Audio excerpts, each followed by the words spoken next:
For me, an easy way to reduce unnecessary meetings is to start by just looking at your calendar and figuring out what meetings am I going to.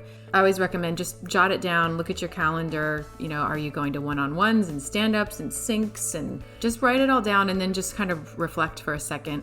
Like, what do you notice about your calendar and how you're spending your time, just in a really general way? And then once you have a sense and have reflected a little on how you spend your time, then one thing you can do is to just start to learn a little bit about how could I reduce unnecessary meetings? What does a necessary meeting even look like? What is an unnecessary meeting?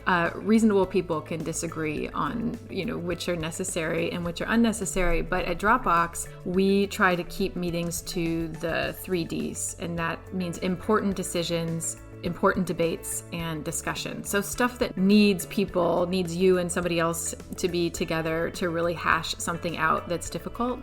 And then we try to handle everything else, things that are not for the 3Ds, asynchronously.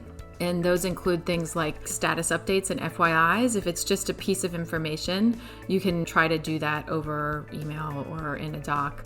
Same even with getting feedback. If you need feedback on writing, you can try to do that over a doc first. If you need more debate after that or discussion, you can always schedule a meeting. Things like two-way door decisions. So if it's just like, should the button say buy or purchase? Those might be an important business decision, but you don't always need to reflexively schedule a meeting. And then one of the things in the practice that we're doing that I think is kind of fun is to just grade your meetings.